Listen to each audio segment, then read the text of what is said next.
FC. Assalamualaikum warahmatullahi wabarakatuh.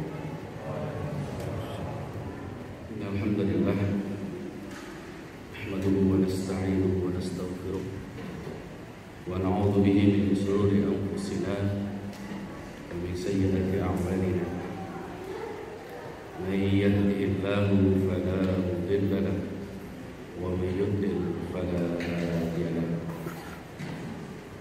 Asyhadu an la ilaha illallah wahdahu la syarika lahu wa asyhadu anna sayyidana Muhammadan abduhu wa rasuluh alladzi la nabiyya ba'dahu. Allahumma shalli wa sallim ala hadzal nabiyyil karim wa ala alihi wa sahbihi ajma'in. Yaqulu Allah ta'ala fi kitabihil 'aziz. A'udzu billahi minasy syaithanir rajim. Bismillahirrahmanirrahim. Ya ayyuhalladzina amanu taqullaha wal tanzur nafsum ma qaddamat lighad. Wattaqullaha innallaha khabirun bima ta'malun. Qala Rasulullah sallallahu alaihi wa alihi wasallam, hina yaqul ayyul muslim afdal, qala man salima al-muslimuna min lisanihi wa yadihi, atau kama qala Rasulullah sallallahu alaihi wa alihi wasallam. Amma ba'du, ayyuhan nas ittaqullaha haqqa tuqatih wa la tamutunna illa wa antum muslimun. Alhamdulillah, bersyukur kepada Allah Subhanahu wa taala dengan kesehatan yang Allah berikan kepada kita, kenikmatan yang Allah berikan kepada kita, dan juga peluang. Semua itu kita bisa manfaatkan untuk menghadiri panggilan Allah, yakni menjalankan sholat Jumat, dengan harapan sholat Jumat yang kita laksanakan menjadi menggugurkan kewajiban kita terhadap hak kita kepada Allah Subhanahu wa ta'ala, dan akan mengantarkan kita kepada ridha Allah Subhanahu wa ta'ala. Salawat salam mudah-mudahan senantiasa terlimpah curahkan kepada junjungan kita Nabi Muhammad sallallahu alaihi wa alihi wasallam.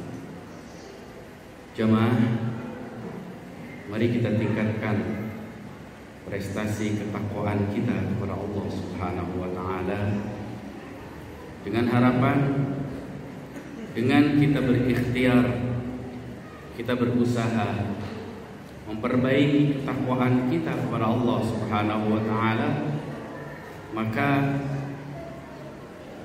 wala tamutunna illa wa antum muslimun. Ketika nanti kita dipanggil Allah Subhanahu wa taala, kita dalam orang yang berserah diri, bahkan dipanggil dengan panggilan yang sangat indah oleh Allah Subhanahu wa taala dengan kalimat ya ayyatuhan nafsul mutmainnah irji'i ila rabbiki radiyatan mardiyah fadkhuli fi ibadi wadkhuli jannati. Wahai jiwa yang tenang, irji'i ila rabbiki, kembalilah kepada Tuhanmu, radiyatan, sudah ikhlas, sudah rela, mardiyatan, dan mendapat ridha dari Allah Subhanahu wa taala. Fadkhuli fi ibadi, masuklah kalian ke dalam kelompok hamba-hambaku yang baik, bahkan wadkhuli jannati, masuklah kalian ke dalam surgaku. Inilah harapan kita hidup di dunia ini. Kita ibadah, kita bekerja, kita beraktivitas, semua yang kita lakukan adalah titik akhirnya adalah irji'i ila rabbiki radiyatan mardiyah. Kembalilah kepada Tuhanmu dengan ridho dan mendapat ridho dari Allah Subhanahu wa ta'ala. Mudah-mudahan pelaksanaan salat Jumat ini akan mengantarkan kita pada ketakwaan yang diridhoi oleh Allah Subhanahu wa ta'ala. Jamaah rahimakumullah, ketika Rasul sallallahu alaihi wasallam ke Madinah untuk melaksanakan hijrah, Abdullah bin Sulam menceritakan bahwa lama qudima Rasulullah sallallahu alaihi wasallam an jabalan nas ilaihi wa qila qudima Rasulullah fajitu fin nasi li anzura ilaihi falamma istanbattu wajha Rasulullah sallallahu alaihi wasallam araftu anna wajhahu laysa biwajhin kadzdzab fakana awwalu syai'in tukallimu bihi Rasulullah sallallahu alaihi wasallam an qala ya ayyuhan nas afsus salama wa at'imut ta'ama wa sallu bil lail wan nasu niyamun tadkhulul jannata bisalam. Ini salah satu kunci sukses dakwah Rasul sallallahu alaihi wasallam, sebagaimana diriwayatkan oleh Abdullah bin Sulaim. Di dalam kehidupan kita selalu mengharapkan kesuksesan, baik sukses untuk meraih di dunia bahagia, senang, dan ini tidak ada larangan. Di dunia hasanah tidak ada larangan, bahkan diperintahkan oleh Allah Subhanahu wa ta'ala. Dan Rasulullah sallallahu alaihi wasallam di antara kenapa Rasul sallallahu alaihi wasallam kemudian Khadijah, seorang saudagar yang sangat kaya pada saat itu, sepertiga kekayaan kota Mekah dan Madinah saat itu adalah Khadijah yang memiliki. Setelah dia mempercayakan dagangnya kepada Rasul sallallahu alaihi wasallam, dan dengan kecerdasan Rasulullah sallallahu alaihi wasallam untuk menjualkan dagangan-dagangan yang dititipkan, yang diamanahkan oleh Khadijah, Rasulullah mengerjakan itu dengan baik, sehingga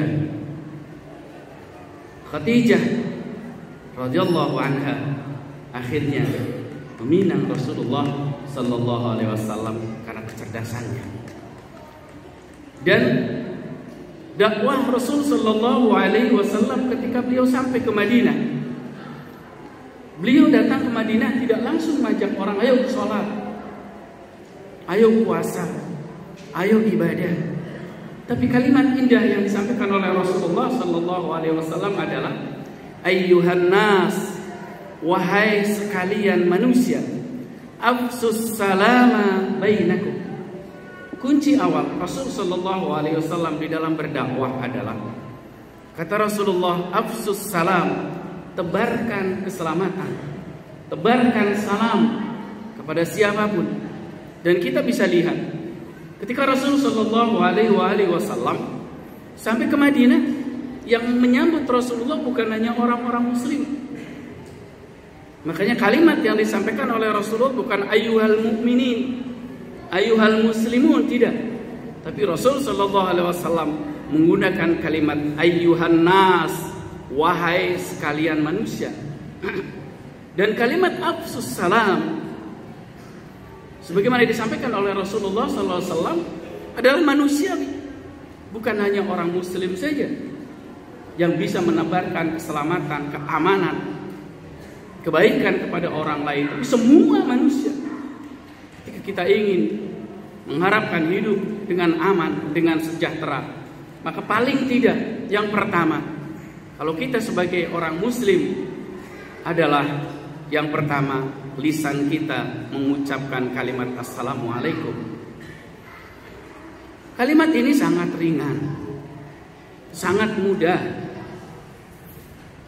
Bahkan sekarang di gadget-gadget kita menggunakan kalimat salam itu sangat-sangat ringan sekali. Namun untuk mempraktekkan kita mengucapkan salam berat. Padahal yang disampaikan Rasulullah SAW, bersalamlah baik kepada orang yang kenal maupun orang yang tidak kenal. Kebiasaan kita adalah ketika kita mengucapkan kalimat Assalamualaikum hanya kepada orang-orang yang kenal. Habis sholat, selesai Assalamualaikum, Assalamualaikum kanan kiri. Kalau yang di kanan kiri kita nggak kenal, kita tidak mengucapkan Assalamualaikum. Kalau salam, mengucapkan Assalamualaikum kepada orang yang kenal ini udah biasa. Tapi kalau salam mengucapkan Assalamualaikum kepada orang yang tidak kenal, ini baru luar biasa. Dan ini dianjurkan oleh Rasulullah Sallallahu Alaihi Wasallam. Afsus salam bainakum, tebarkan keselamatan. Jadi lisannya mengucapkan kalimat Assalamualaikum. Kemudian yang kedua, diaplikasikan dengan perbuatannya. Aktivitas kita tidak membuat orang lain celaka, tidak membuat orang lain sedih, tidak membuat orang lain sakit hati. Makanya salah satu manfaat daripada sholat adalah diantaranya, kalau kita baca inna sholata tanha anil fahsya'i wal munkar, adalah setelah kita sholat kemudian kita mengucapkan Assalamualaikum, kemudian nengok ke sebelah kanan. Apa artinya? Wahai saudara-saudaraku yang ada di sebelah kanan, kalian akan selamat dari gunjinganku. Kalian akan selamat dari perbuatan buruk. Kalian akan selamat dari perbuatan yang tidak baik dariku. Kemudian ke kanan ke kiri juga begitu. Jadi seakan-akan kita bersumpah dengan kalimat Assalamualaikum. Semua orang-orang yang di kanan, kiri, dan depannya sudah diyakinkan mulut kita, perbuatan kita tidak akan membuat mereka sakit hati, susah, sedih, marah, segala macam. Jadi ini kunci dakwah Rasulullah SAW, tebarkan keselamatan. Lisannya mengucapkan kalimat Assalamualaikum, perbuatannya tidak memandang suku, tidak memandang agama, ras, segala macam. Kalau mungkin ucapannya, mungkin bagi kita yang sudah tahu hanya mengucapkan salam kepada orang-orang muslim. Tapi perbuatannya kepada siapa saja, gak harus itu orang muslim, siapapun yang ada di sekitar kita punya hak dari lisan kita, dari perbuatan kita, untuk mereka menjadi orang yang selamat. Jadi itu yang pertama. Yang kedua, yang disampaikan oleh Rasulullah SAW, khutbah pertama ketika nyampe ke Madinah adalah wa at'imut ta'am, berilah makan. Apa artinya? Bersedekah, berinfak. Kita bisa bayangkan orang-orang muhajirin baru sampai ke Madinah, dan termasuk Rasulullah adalah muhajirin. Orang muhajirin sampai ke Madinah langsung ceramain orang Madinah, berilah makan. Apa yang bisa diambil kalau kita buruk sangka? Seakan-akan orang-orang muhajirin butuh makan, butuh kasih sayang dari orang-orang Ansor ini. Tapi Rasulullah tidak seperti itu. Wa'imuta'an Rasulullah sampaikan kepada orang-orang muhajirin. Jadi bagi orang-orang muhajirin yang mempunyai rezeki yang cukup, bisa untuk keluarga dan untuk pribadinya, maka dianjurkan untuk memberikan kepada orang lain. Jadi gak usah khawatir. Ada seorang yang datang kepada Imam Syafi'i dengan mengeluhkan kehidupannya yang serba kekurangan, kehidupannya yang serba pas-pasan. Kemudian Imam Syafi'i bertanya, berapa pendapatanmu? Orang tersebut menjawab, pendapatan saya 5 dirham. Apa kata Imam Syafi'i? Ambil yang 4 dirham, keluarkan yang 1 dirham.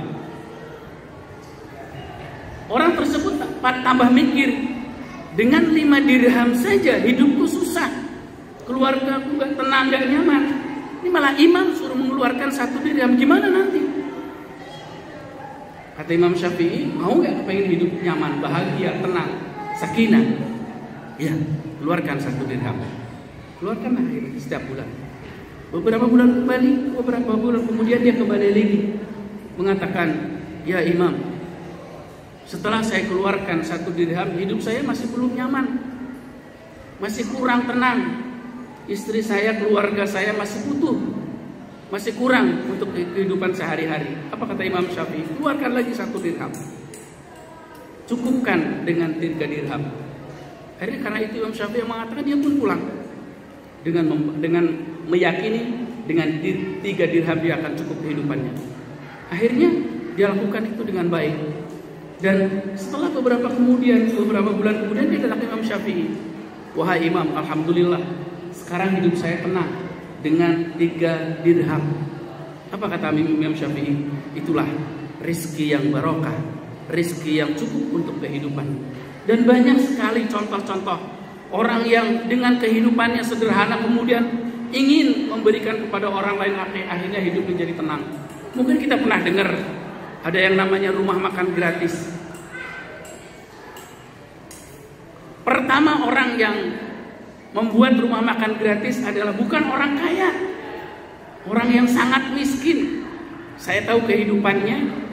Pernah juga bekerja di masjid kami sebagai marbot. Akhirnya dengan keyakinannya dia ingin memberi makan kepada orang lain, akhirnya sekarang menjadi orang yang kaya raya, dengan rumah yang cukup mewah, dengan kendaraan yang cukup banyak. Apa? Keyakinan untuk memberi, Allah akan balas itu pemberian itu dengan kebaikan. Jadi jangan takut, jangan khawatir apa yang kita miliki. Ketika kita berinfak kepada orang lain, bersedekah kepada orang lain, maka insya Allah Allah akan balas dengan rezeki yang berlipat ganda dan diberkahi oleh Allah Subhanahu wa taala. Kemudian yang ketiga, kunci sukses Rasul sallallahu alaihi wasallam adalah wasallu bil lail wan nasu niyamun tadkhulul jannata bisalam. Salatlah di waktu malam sementara orang-orang sedang tidur, pasti kalian akan masuk ke dalam surganya Allah Subhanahu wa taala. Mengadu kepada Allah, berdoa kepada Allah, meminta kepada Allah adalah salah satu kunci. Bukan hanya rezeki yang kita miliki, bukan hanya mengandalkan keilmuan, tapi semua yang kita miliki kita tawakal kepada Allah Subhanahu wa taala dan laksanakan perintah Allah dengan baik, maka insya Allah. Karena waktu itu Rasul sallallahu alaihi wasallam belum diwajibkan sholat 5 waktu. Jadi sholat yang ada adalah masih sholat sunnah bagi umatnya, tapi kalau bagi beliau adalah wajib. Beliau menganjurkan untuk melaksanakan sholat tahajud, qiyamul lail, wa minal laili fatahajjad bihi nafilatan lak asa ayyab asaka rabbuka maqaman mahmuda. Laksanakan sholat tahajud di waktu malam sebagai ibadah tambahan, asa mudah-mudahan Allah akan mengangkat derajat dan Allah memberikan derajat yang terpuji di sisi Allah Subhanahu wa taala. Mudah-mudahan Allah Subhanahu wa taala bimbing kita menjadi orang yang sukses di dunia dan di akhirat. Dan ketika Allah Subhanahu wa taala panggil kita dalam keadaan husnul khatimah dengan panggilan yang sangat indah, ya ayyatuhan nafsul mutmainnah irji'i ila rabbiki radiyatan mardiyah fadkhuli fi ibadi wadkhuli jannati. Barakallahu li wa lakum fil Qur'anil azim. ونفعنا وإياكم بما فيه من الآيات والذكر الحكيم تقبل مني ومنكم تلاوته إنه هو السميع العليم. الحمد لله رب العالمين نحمده ونستعينه ونستغفره ونعوذ به من شرور أنفسنا وسيئات أعمالنا من يهده الله فلا مضل له ومن يضلل فلا هادي له أشهد أن لا إله إلا الله وحده لا شريك له وأشهد أن سيدنا محمدا عبده ورسوله الذي لا نبي بعده. اللهم صل وسلم على هذا النبي الكريم وعلى آله وصحبه أجمعين.